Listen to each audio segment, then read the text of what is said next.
Je bénirai l'Éternel en tout temps. Ses louanges seront toujours dans ma bouche. Oh, j'aime qu'on ait un problème. Et puis qu'elle est content comme ça. Ah, m'pas caché, Dieu. Depuis que commence à lire Bible chaque jour, je senti charge problème moi yo sorti sous dôme. Oh, si c'est comme ça, moi pour aller couvrir acheter un Bible. Dégagez au marché.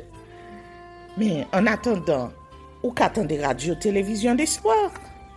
Radio Vision d'Espoir. Oh, moi t'attendais une annonce comme ça, oui. Mais qui ça a te dit? Lecture de la Bible en un an. Une émission qui vous accompagne à la découverte des trésors cachés de la parole de Dieu sur Radio Télévision d'Espoir. Chaque jour de 11h à 11h30 du matin, excepté mercredi 5h30, 6h de l'après-midi, samedi 7h30, 8h du matin, avec les sœurs Chantal Saint-Hubert, Claude Louis Orisma et votre servante Maudeline Maurice Hilaire.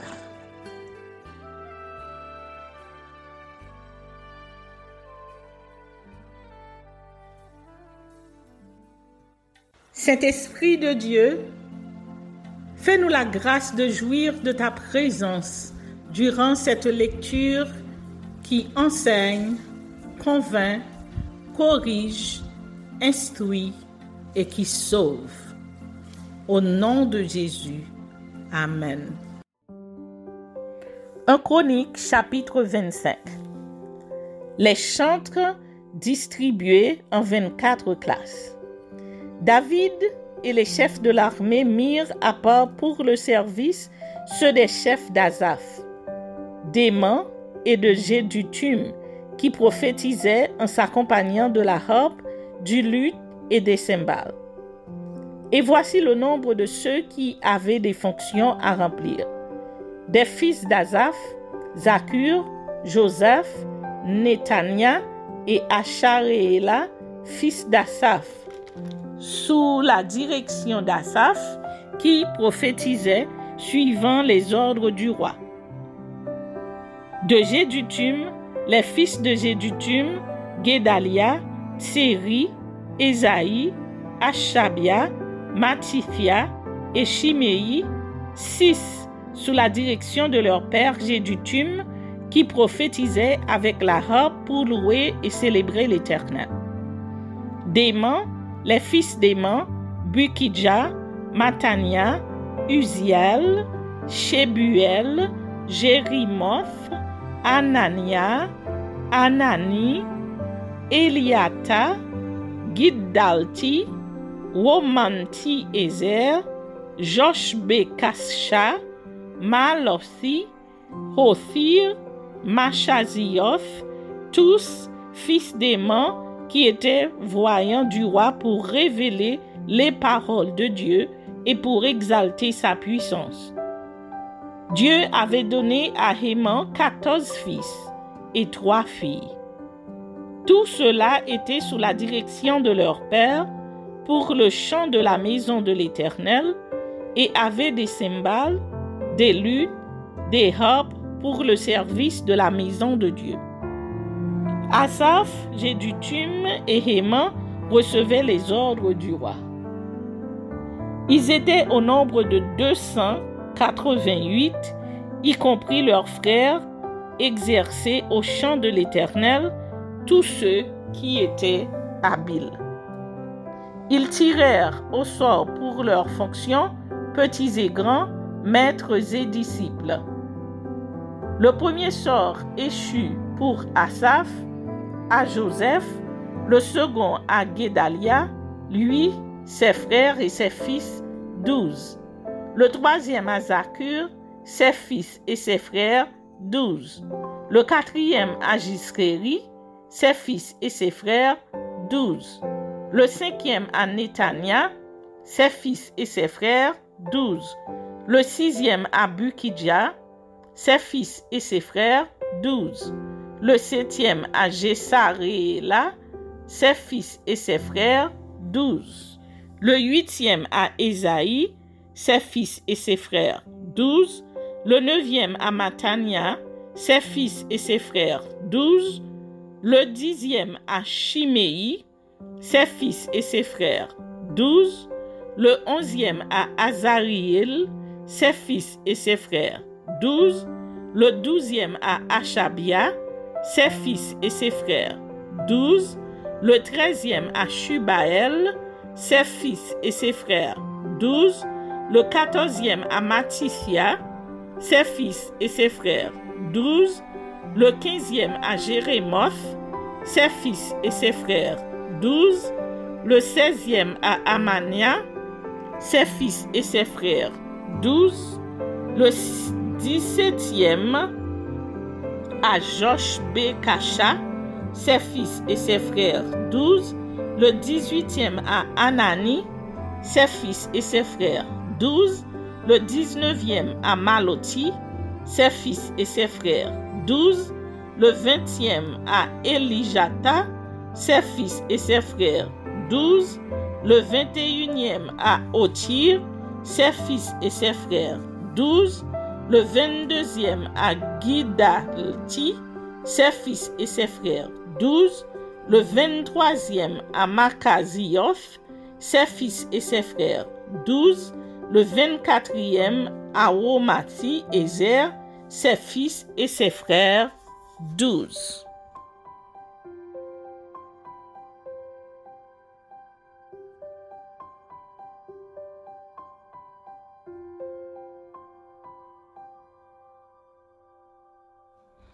Un Chronique, chapitre 24. Les sacrificateurs distribués en 24 classes. Les chefs des classes des Lévites. Voici les classes des fils d'Aaron. Fils d'Aaron, Nadab, Abihu, Éléazar et Ithamar. Nadab et Abihu moururent avant leur père, sans avoir de fils, et Éléazar et Ithamar remplirent les fonctions du sacerdoce. David divisa les fils d'Aaron en les classant pour le service qu'ils avaient à faire. Sadok appartenait aux descendants d'Éléazar et Achimélec aux descendants d'Ithamar. Il se trouva parmi les fils d'Éléazar plus de chefs que parmi les fils d'Ithamar, et on en fit la division. Les fils d'Éléazar avaient 16 chefs de maison paternelle et les fils d'Ithamar 8 chefs de maison paternelle. On les classa par le sort les uns avec des autres, car les chefs du sanctuaire et les chefs de Dieu étaient des fils d'Éléazar et des fils d'Ithamar. Shemaéja, fils de Néthaniel, le secrétaire de la tribu de Lévi, les inscrivit devant le roi et les princes, devant Sadok, le sacrificateur, et Achimélec, fils d'Abiatar, et devant les chefs des maisons paternelles, des sacrificateurs et des Lévites. On tira au sort une maison paternelle pour Éléazar, et on en tira une autre pour Ithamar. Le premier sort échut à Jéhojarib, le second à Jedaéja, le troisième à Harim, le quatrième à Séorim, le cinquième à Malkija, le sixième à Mijamin, le septième à Hakkots, le huitième à Abijah, le neuvième à Josué, le 10e à Shekania, le 11e à Eliashib, le 12e à Jakim, le 13e à Hupa, le 14e à Jeshebéab, le 15e à Bilga, le 16e à Immer, le 17e à Hézir, le 18e à Hapitsets, le 19e à Petchaja, le 20e à Ézéchiel, le 21e à Jaquin, le 22e à Gamul, le 23e à Delaja,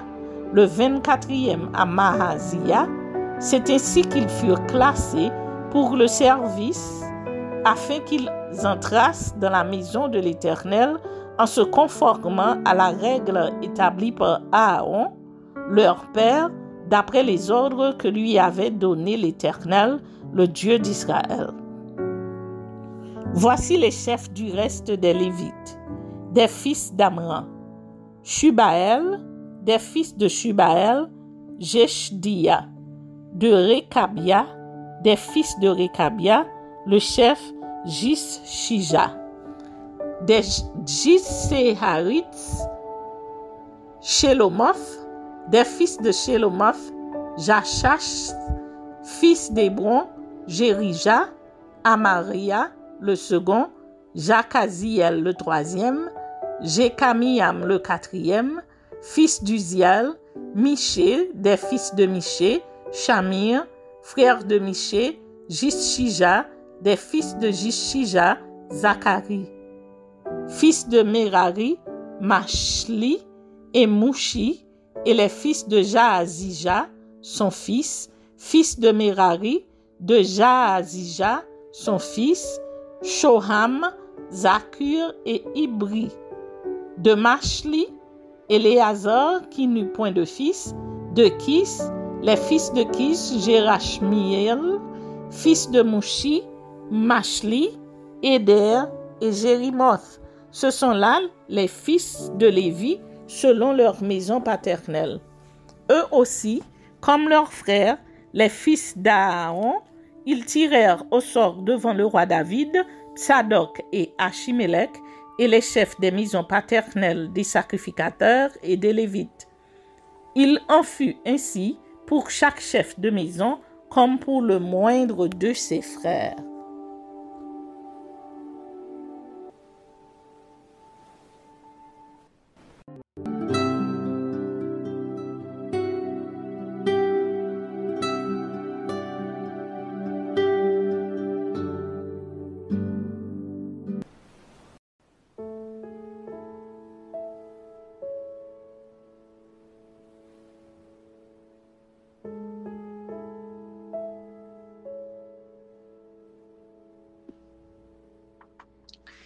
Ézéchiel chapitre 7.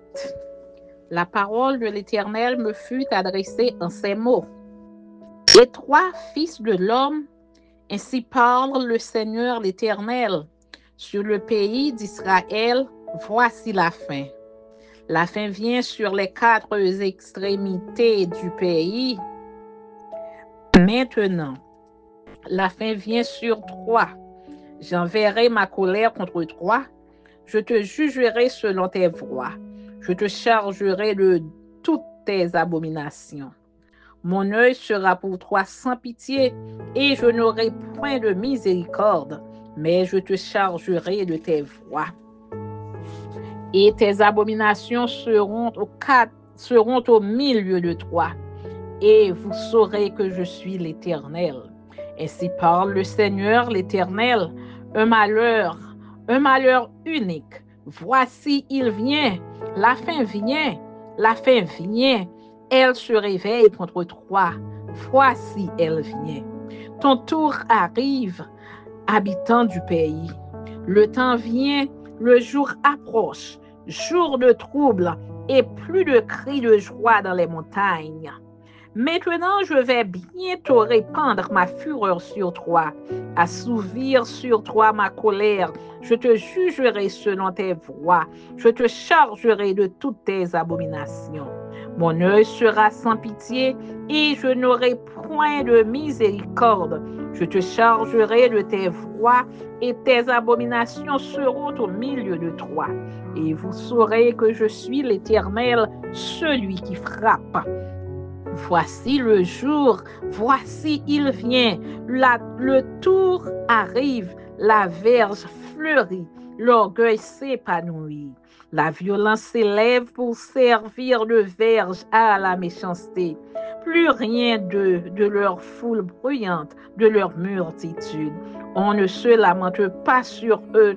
Le temps vient, le jour approche, que l'acheteur ne se réjouisse pas, que le vendeur ne s'afflige pas, car la colère éclate contre toute leur multitude. Car la colère éclate contre toute leur multitude.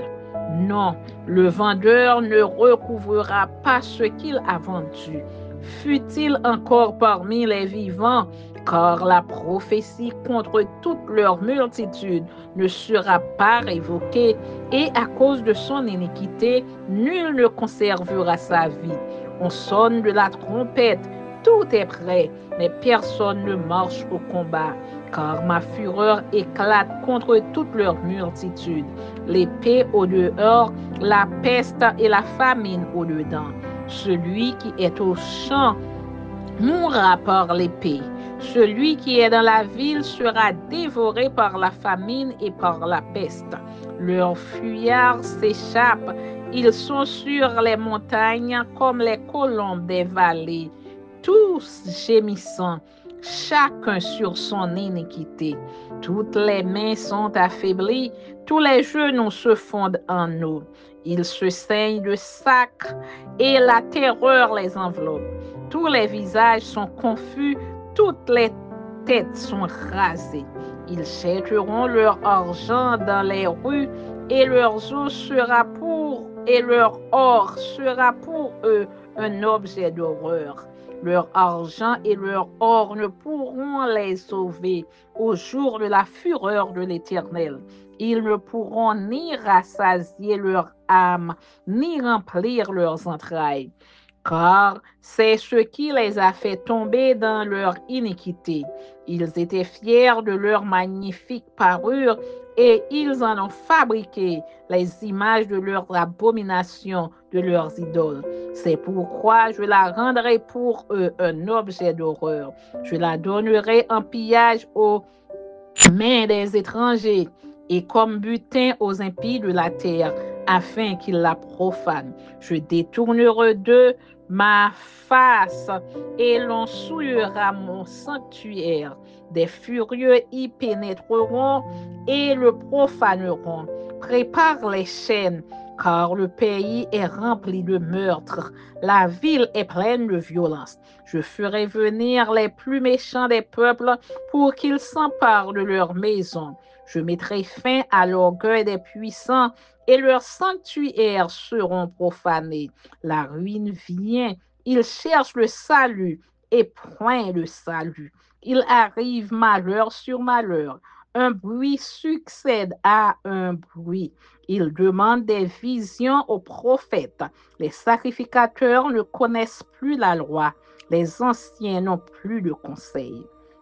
Le roi se désole, le prince s'épouvante. Les mains du peuple du pays sont tremblantes. Je les traiterai selon leur voie, je les jugerai comme ils le méritent, et ils sauront que je suis l'Éternel. Amen.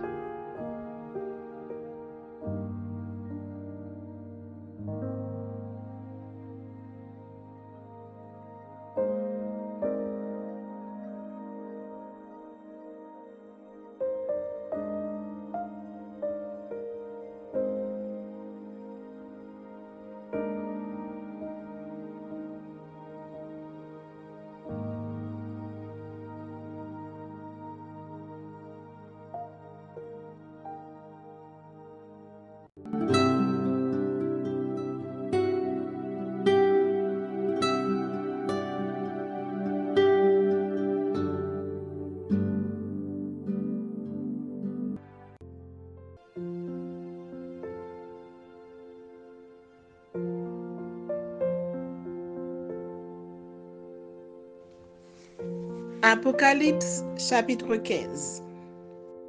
7 anges et 7 coupes, soit les 7 derniers fléaux. Puis je vis dans le ciel un autre signe, grand et admirable. 7 anges qui tenaient 7 fléaux, les derniers, car par eux s'accomplit la colère de Dieu.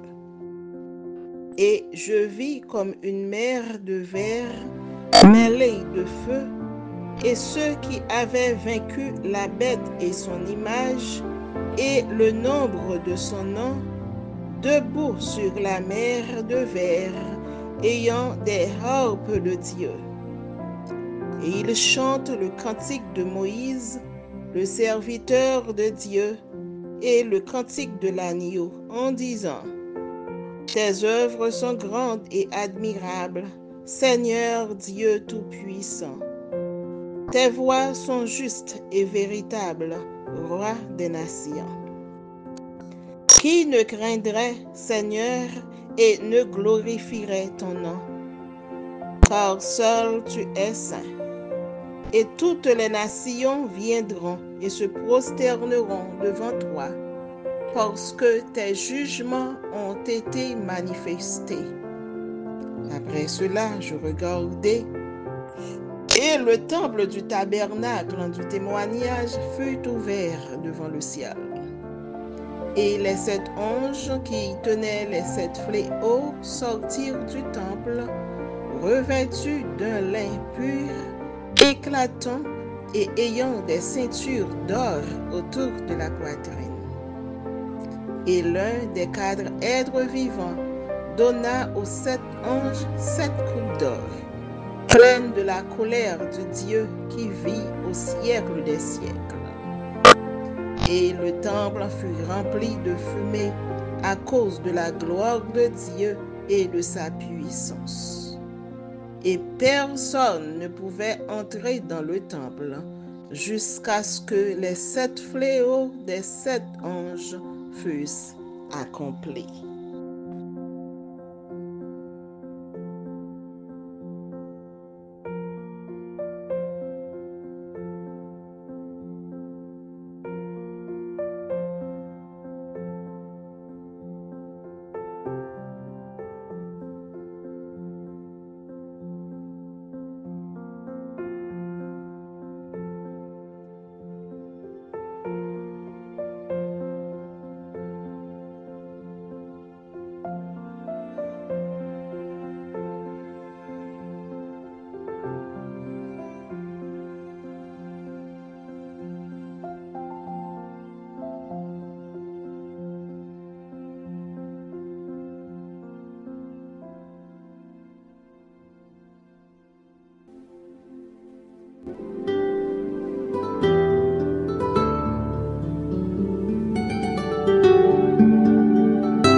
Merci Seigneur de nous donner le discernement dans la lecture de ta parole, que nous y prêtions attention afin d'appliquer notre cœur à la sagesse.